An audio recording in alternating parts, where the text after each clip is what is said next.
Hi again. I'm Amber. This is Christopher, and welcome to Stealth Dog. Okay, today we're going to clear up something we didn't quite clear up on the prior video, which is what's called the relationship pyramid. Like the the key aspects of a good relationship, specifically, well, it applies to any kind of relationship, but specifically applying to mentoring relationships, Mhm. where there is a back and forth, there's a toggling, if you will. So let's dive in. Okay. Where do you want to start? Start with the pyramid. Okay, well, there's three, like a pyramid. You could think of it maybe as a three-legged stool, right? The stool doesn't stand up pretty too well. You need three things to get that stool to stand up. And all three things have to balance. We're going to talk about what happens when one thing is not balanced and when all three things are balanced. What is the conditions? And that's the conditions for mentorship. Okay, so to start with, you have to have safety. You want to break it down one by one? Well, let's go through all three. Yeah. You need safety, you need challenge, and you need investment. Which ironically is the one we forgot in the last video. I know, we forgot investment, meaning you can define investment as care what happens to you. So if a person in the mentoring relationship absolutely cares about your future, you have investment. hmm And that's the big thing that we forgot. and I think it's also it's ironic that we forgot it because it seems like in most corporations that's what everyone is forgetting. I think I Yeah. mean there is an argument to be made that a lot of people who are unhappy in their jobs, it's because they don't feel like they have been invested in. Oh, yeah. Like it's almost like you become a commodity to your organization. And I think this is why a lot of young people are like rallying against excuse me, not communism, they should, but it's capitalism. They're pushing There's a against lack of capitalism investment. because they don't feel invested in. We have our non-stealth dogs misbehaving in the background. But That's true. And so the argument, I think the old argument, the boomer argument, is you don't have, because you don't stay. So mhm. I have to look at this spreadsheet and say, I can't really invest in this person. So I'm going to cut my investment because they're not staying anyway. Rex, what about employment tourism? Ooh, that's a big one. Because that's a sign of lack of investment in these people. Man, is that a big one. So to define employment tourism, a lot of big companies, especially companies that are hiring lots and lots and lots of people, have this little problem that they coined called employment tourism. And that's when I'm just going to paint the picture. This applies to just about anybody. But you get a job, you finish high school, you really have not been mentored, you don't have skills. You get a job at a brand maybe that's not desirable, they have low ratings. And you're going with that particular brand because the goal would be to get, say, a certificate, say in inventory management, Or or driving a forklift. oh, that's actually a golden one. So Okay. the gold, that's a piece of gold right there. So if you're getting cashier, so you're building up a essentially an MBA of certificates to do your job.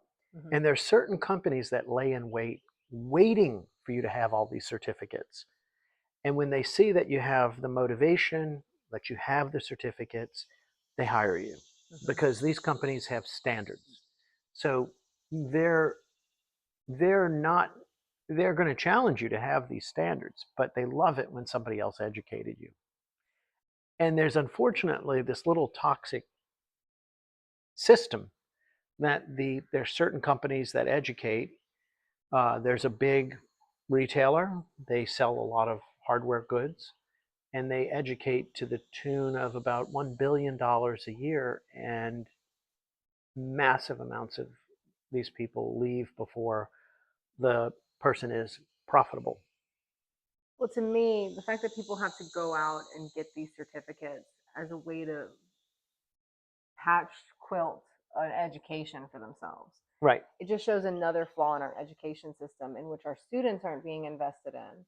They're being sent down the wrong paths. They're not going to trade schools or whatever it is to learn different things. So they're using employment as a means of education. And I'm totally on board with the idea of to get paid to learn. That's something that I've done in my own career in advertising and copywriting and branding and all these things. Is like you learn on the job. So I can appreciate that. But people don't stay because even though you were technically making an investment in their education, they don't feel that it's an investment that matches their inherent value. And that's why they move on to somebody else, I would imagine. I mean, would you agree?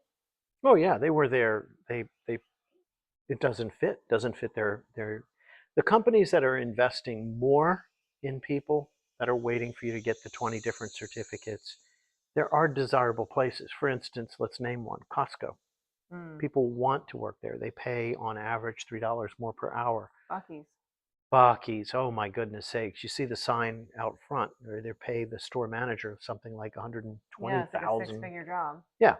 So they're clearly creating a culture, and money is definitely a tool, but it's the culture that really defines the place that keeps people.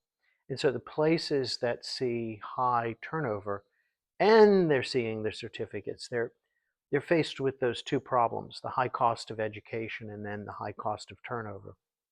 When we're defining investment as whoever's investing in you cares about what happens to you, Yeah. you don't ever hear anything in regards to that in our larger culture. It's like, oh, we've created this many jobs. We're job creators. These are job creators. But it's the same bait and switch because there's no investment in the people who are going into these jobs. You are actually seen as a commodity. And this is where this argument of AI is going to take your jobs comes from, is because they are looking at human beings as widgets, Yeah. as a commodity. It's a race to the bottom. And so they don't feel that you're worth the investment until they realize that the tokens are more expensive, and then they crawfish out of it. They're like, no, I Yeah. don't want to invest that much. Well, then here's the other thing is that another part of the pyramid is challenge. Should they be recruiting anybody that you know says they have a forklift certificate? No, because there's people that are just not going to be good at it, and there's certain people that are going to fit a culture. And if the challenge is here's our standards. Now you could argue what Amazon's doing with Raise the Bar is setting standards that those people should fit better into those standards.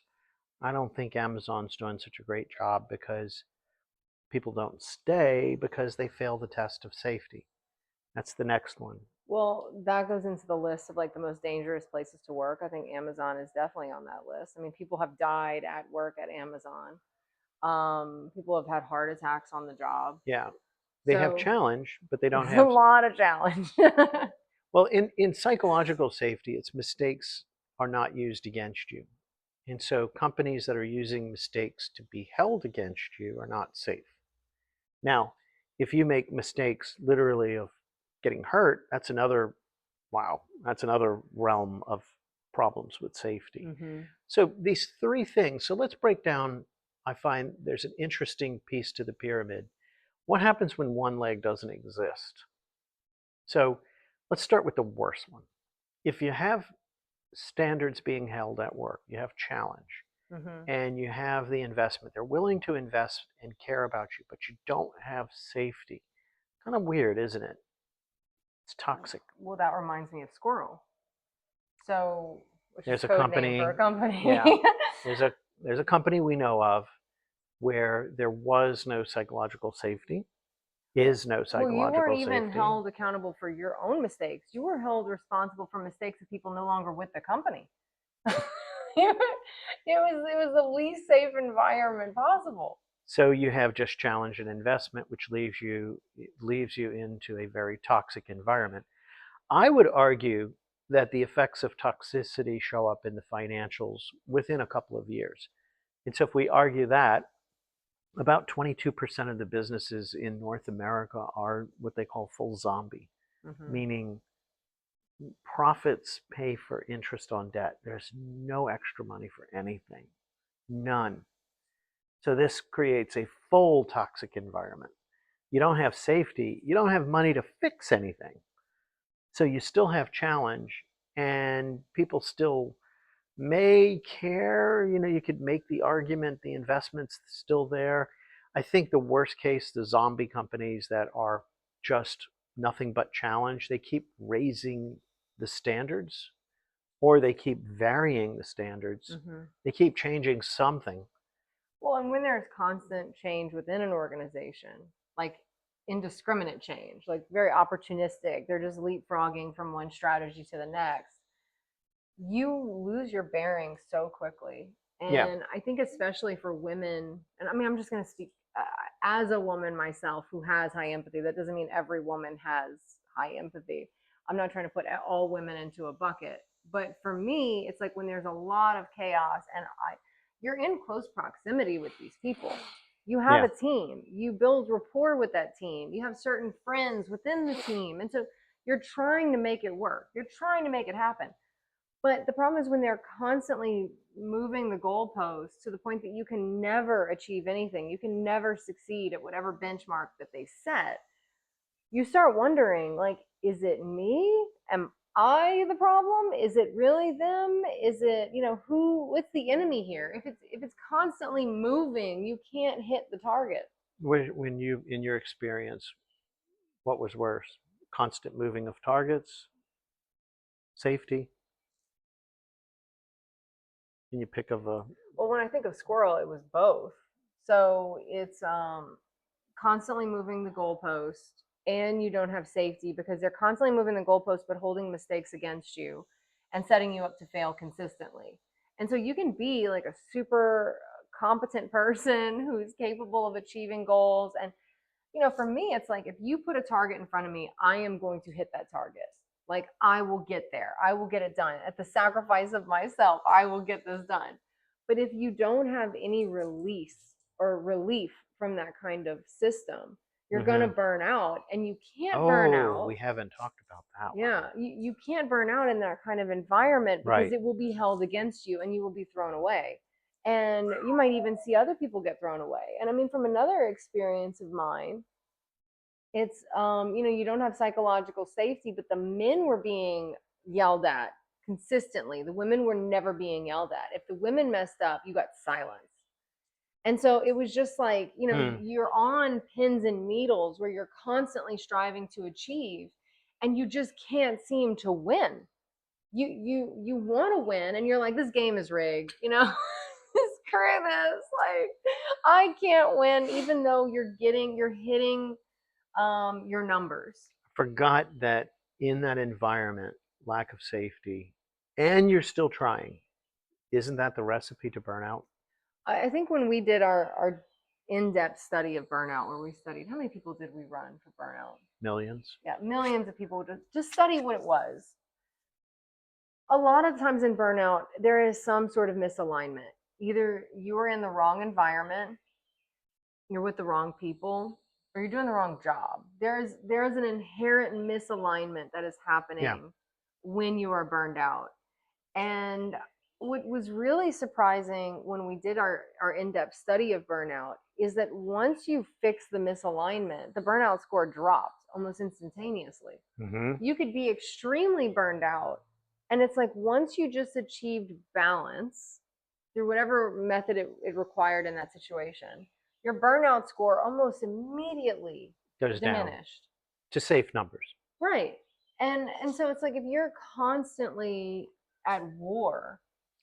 I wonder because we saw burnout happen a lot with nurses, teachers, and I'm wondering. We know there's standards to be held in both environments. You don't Mm-hmm. get to they have very strict standards, very disciplined standards. Yeah. And we know there's investment. They love to put on workshops. They absolutely have the money to do that. Mm-hmm. Continuous education. There are things that they do to invest, but the safety, you can't make a mistake in that environment, can you? Well, I mean, I'm sure mistakes are happening every day in the healthcare world. I mean, you're more likely to die in a hospital than outside of it. It feels. But Well, I think it's um 40% come out worse. it's I think when you look at people who go into healthcare, there's certain personalities that are drawn to it. And I think the area in which you specialize says a lot about who you are. But If you go empathy. into it because you have empathy, I'm becoming like the spokesperson for empathy apparently. But if you go into it because you're empathetic and you want to help people, Mm-hmm. you're going to end up in an industrial machine where helping Mm-hmm. people is not the goal. So that's a misalignment. That's going to burn you out because you're like, I got in here to help people. Why are we not helping people? And you're like, no, no, no, this is not what we do here. There's a system, there's a structure, you have to follow protocol, there's a billing situation, there's an Mm-hmm. insurance situation. It becomes extremely complicated where it's not a one-on-one relationship with like, let me heal you. We've made it so complex, and in that complexity we have removed safety because Mm. it's not you being a great healer, it's you being a great bureaucrat or administrator. And so that creates toxicity, and we that's where we see the yeah, high, high problem rate. we're administering healthcare, we're not healing, We're not healing. and that is a misalignment. Now, when you go into, I mean, dairy farmers were crazy burned out. They had really high levels of burnout. Yeah, that was strange. That's a tough job, though. I mean, you got to milk those cows twice a day. And then there's a lot of components to it. Yeah, There's no, but there's no safety because of the regulations. back to that. And then you have to meet certain standards in order to get your subsidies. I mean, there is no psychological safety for a dairy farmer, Yeah, I would imagine. yeah. So that was the big one. When you don't have challenge, when there are no standards, you're left with safety and investment. In theory, that produces what's called comfort. So if you think about a personal relationship, if you think about a mentoring relationship where you're safe to say what you want, almost like a coaching environment, and I'm going to teach you things. Mm-hmm. I'm not holding you to anything. It's kind of pleasant. Well, I mean, just touching on challenge, there are different flavors of challenge. So the challenge I expressed with squirrel, where the goalpost is constantly moving and you can never win, that's torture. That's not challenge. No, it's not That's challenge. psychological torture. I'm talking about when challenge is we are constantly trying to improve on something, Right. improve on. But that means that there is a level of achievement taking place in that challenge. There's a That's yeah. there's a Well, type of challenge that feels good where you're that's true. stretched to a new level. That's true. That's a good one. So the challenge goes both ways. There's the downward spiral of a miserable workplace where you have no safety and you're constantly challenged to Right. just maintain some sort of equilibrium that does not exist. And then there's challenge where you're Variability. leveling up, raising the bar. I would say there's the variability Right. problem that you discussed. When you're raising the bar on challenge, and there's a reward system, like companies doing better, we're growing, we're getting better. You feel the momentum of it. As long as the safety and investment are still there, it's okay. There's kind of like an unspoken contract between you and the company that if I accept this challenge and we achieve our goals, then you're going to get off my back. And we're going to keep moving towards this momentum. So the problem with Squirrel was, I accept your challenge. I accept it. Let's go. I'm going to do this. I meet the goal. And then the CEO is like, well, we're not going to do that. We're going to do something else. Yeah. We achieved in the challenge. direction that you stated you wanted to go to. I hit the target. Sales went up 250%. We achieved the benchmark. Yeah. And then they're like, we're going to do something else with the company now. We're going to completely change the business model. This isn't working. What? It was working. So you're your army crawling through the trenches and you're like, we got this. We're achieving and the team feels good and you've got team cohesion and everyone feels really great about that momentum. And then the rug is just pulled out from under everybody. And that's a loss of safety because the investment was never in you. It was in the CEO's ego. Well, let's say for a minute the safety's there. And let's say, like, we're not going to lay off people. We're going to keep everybody regardless. And then you keep changing these goalposts constantly. So challenge, we've heard this recently from somebody who said, we're reorging. And then the next year you're reorging. So the time it takes for you to learn the new process, meaning learn the new challenge, learn the new specs, here we go again. And so you're constantly having to react. You're put in a constant state of reaction. Yeah. Well, it's like playing a board game and you constantly get sitting back to start. Yeah. you can't move forward. So it's like some weird form of purgatory where it's like you start moving forward, and you're like, okay, cool, I've got the hang of this. Yeah. And then all of a sudden, wait, there's a totally new instruction packet Right. for how to play this game. We have to start over. I'm not sure if we ran out of space. Oh no. What did that say? It said tap to manage your storage. So what we're going to do is stop here Okay. and continue it later. Next Okay. one. We'll have to edit or something. Something like that.